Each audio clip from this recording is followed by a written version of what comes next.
Hello, this is a Columbia College Chicago Library video made for students in the Trend Setting course in Fashion Studies. We're specifically looking at tools for the 20th century trends assignment, and the tool we'll look at in this video is American Decades 20th Century and American Decades Primary Sources. Now these are on the research guide for Fashion Studies, which you can get to through the library page. If you want to get back to this particular page, you can copy and paste the URL. There is a friendly URL for this page. So we're going to connect with American Decades. So when you see this page, you'll notice that it doesn't look like a lot of databases pages, or certainly not like Google looks when we're searching for information. This was actually created based on a book and a set of books called American Decades, which was an encyclopedia set, 10 volumes. These have been digitized, but you'll notice that they still have format that's sort of like a 10-volume book set.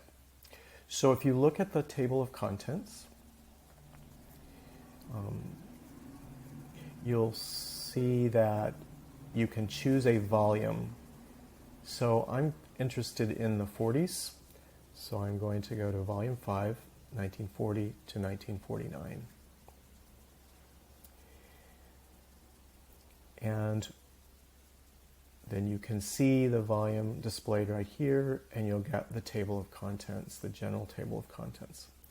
Now, I recommend that you look at the introduction. I think no matter what piece of that decade you're interested in, the introduction gives you a great overview of what was happening in America at that time.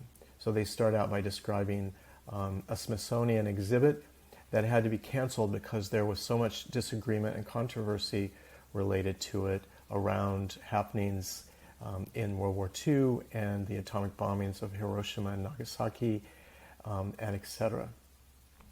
But basically, we're looking at World War II and the aftermath of World War II in the 40s. So you can see the headings in that essay.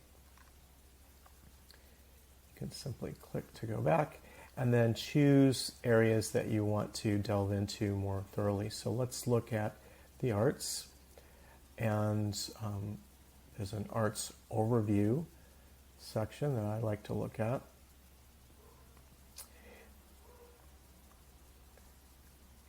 And here you can see the headings again, and one of them that seems like it relates to art, which is modernism, and the New York School, New Voices, Smaller Stages, and Blacks and the Arts in the 40s. So if you wanted to download this section, you could do that. You could email it to yourself. You could save it to the cloud. Various things that you can do there. Let's look at one more example, perhaps fashion.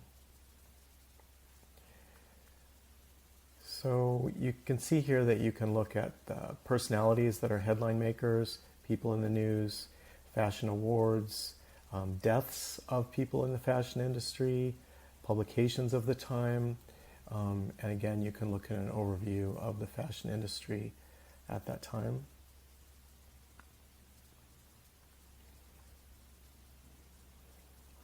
No more business as usual, the automobile industry that's growing, modernist architecture, new materials, and the age of affluence beginning. So, interesting stuff. You can also search within the publication. So I don't recommend using this search box because that's searching all of Gale ebooks, including books that are not American Decades. If you come over here, you're searching within this publication, and you're probably going to want to search the decade that you're interested in, so say within this volume. So if we said, let's look at music.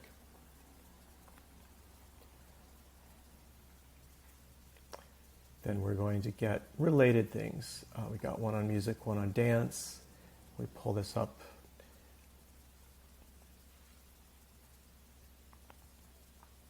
we get some interesting headlines there.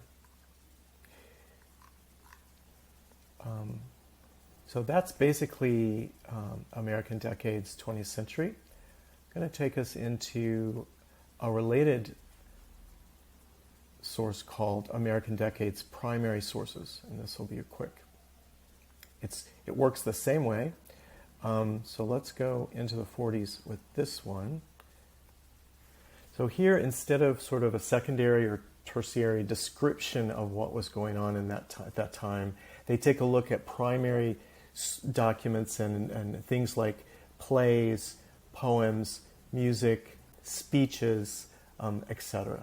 So if we go here into the arts, and then we can look at different pieces that have been pulled out, and they're going to be put in context, but you can also get the original work itself.